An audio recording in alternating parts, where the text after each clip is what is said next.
نبی صلی اللہ علیہ وسلم سے آپ کے آخری حج میں کسی نے پوچھا کہ میں نے رمی کرنے یعنی کنکر پھینکنے سے پہلے ذبح کر لیا۔ آپ صلی اللہ علیہ وسلم نے ہاتھ سے اشارہ کیا اور فرمایا کچھ حرج نہیں۔ کسی نے کہا کہ میں نے ذبح سے پہلے حلق کر لیا۔ آپ صلی اللہ علیہ وسلم نے سر سے اشارہ فرما دیا کہ کچھ حرج نہیں۔ صحیح بخاری حدیث نمبر 84۔ آپ صلی اللہ علیہ وسلم نے فرمایا کہ ایک وقت ایسا آئے گا کہ جب علم اٹھا لیا جائے گا، جہالت اور فتنے پھیل جائیں گے اور حرج بڑھ جائے گا۔ آپ سے پوچھا گیا کہ یا رسول اللہ، حرج سے کیا مراد ہے؟ آپ صلی اللہ علیہ وسلم نے اپنے ہاتھ کو حرکت دے کر فرمایا، اس طرح گویا آپ صلی اللہ علیہ وسلم نے اس سے قتل مراد لیا۔ صحیح بخاری حدیث نمبر 85۔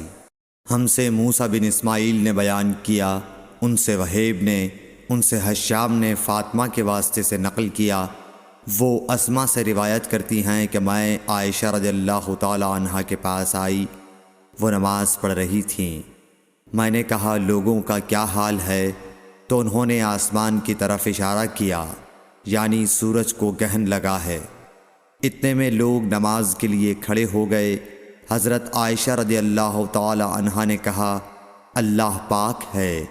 میں نے کہا کیا یہ گرہن کوئی خاص نشانی ہے؟ انہوں نے سر سے اشارہ کیا، یعنی ہاں۔ پھر میں بھی نماز کے لیے کھڑی ہو گئی، حتیٰ کہ مجھے غش آنے لگا تو میں اپنے سر پر پانی ڈالنے لگی۔ پھر نماز کے بعد رسول اللہ صلی اللہ علیہ وسلم نے اللہ تعالیٰ کی تعریف کی اور اس کی صفت بیان فرمائی۔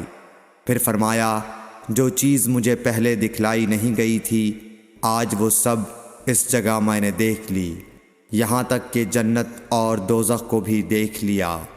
اور مجھ پر یہ وحی کی گئی کہ تم اپنی قبروں میں آزمائے جاؤ گے۔ مثل یا قرب کا کون سا لفظ؟ حضرت اسما نے فرمایا میں نہیں جانتی۔ فاطمہ کہتی ہیں یعنی فتنہ دجال کی طرح آزمائے جاؤ گے۔ کہا جائے گا قبر کے اندر کہ تم اس آدمی کے بارے میں کیا جانتے ہو؟ تو جو صاحب ایمان یا صاحب یقین ہوگا۔ کون سا لفظ فرمایا؟ حضرت اسما نے مجھے یاد نہیں۔ وہ کہے گا وہ محمد اللہ کے رسول صلی اللہ علیہ وسلم ہیں، جو ہمارے پاس اللہ کی ہدایت اور دلیلیں لے کر آئے تو ہم نے ان کو قبول کر لیا اور ان کی پیروی کی۔ وہ محمد صلی اللہ علیہ وسلم ہیں۔ 3 بار اسی طرح کہے گا۔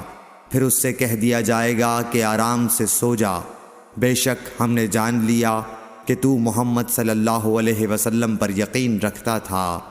اور بہرحال منافق یا شکی آدمی، میں نہیں جانتی کہ ان میں سے کون سا لفظ حضرت اسما نے استعمال کیا۔ تو وہ منافق یا شکی آدمی کہے گا کہ جو لوگوں کو میں نے کہتے سنا، میں نے بھی وہی کہہ دیا، باقی میں کچھ نہیں جانتا۔ صحیح بخاری حدیث نمبر 86۔ قبیلہ عبد القیس کا وفد رسول اللہ صلی اللہ علیہ وسلم کی خدمت میں آیا۔ آپ صلی اللہ علیہ وسلم نے دریافت کیا کہ کون سا وفد آیا ہے یا یہ کون لوگ ہیں؟ انہوں نے کہا ربیعہ خاندان کے لوگ ہیں۔ آپ صلی اللہ علیہ وسلم نے فرمایا کہ مبارک ہو قوم کو آنا، یا مبارک ہو اس وفد کو جو کبھی نہ رسوا ہو نہ شرمندہ ہو۔ اس کے بعد انہوں نے عرض کیا کہ ہم ایک دور دراز کونے سے آپ کے پاس آئے ہیں، اور ہمارے اور آپ کے درمیان کفار مضر کا قبیلہ پڑتا ہے۔ اس کے خوف کی وجہ سے ہم حرمت والے مہینوں کے علاوہ اور ایام میں نہیں آ سکتے، اس لیے ہمیں کوئی ایسی قطعی بات بتلا دیجیے کہ جس کی ہم اپنے پیچھے رہ جانے والے لوگوں کو خبر دے دیں اور اس کی وجہ سے ہم جنت میں داخل ہو سکیں۔ تو آپ صلی اللہ علیہ وسلم نے انہیں 4 باتوں کا حکم دیا اور 4 سے روک دیا۔ اول انہیں حکم دیا کہ ایک اللہ پر ایمان لائیں۔ پھر فرمایا کہ کیا تم جانتے ہو کہ ایک اللہ پر ایمان لانے کا کیا مطلب ہے؟ انہوں نے عرض کیا اللہ اور اس کا رسول زیادہ جانتے ہیں۔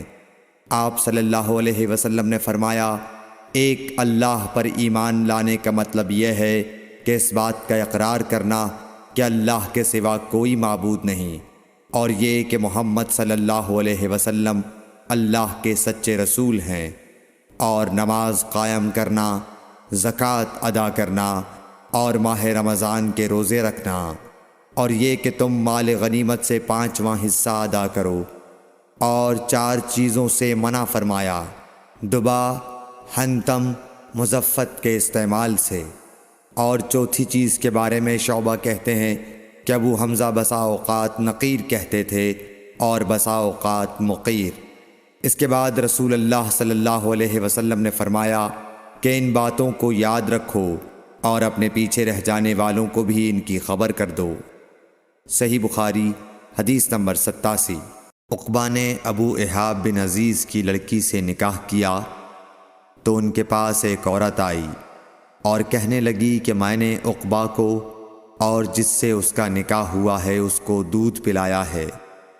یہ سن کر عقبہ نے کہا مجھے نہیں معلوم کہ تو نے مجھے دودھ پلایا ہے، نہ تو نے کبھی مجھے بتایا ہے۔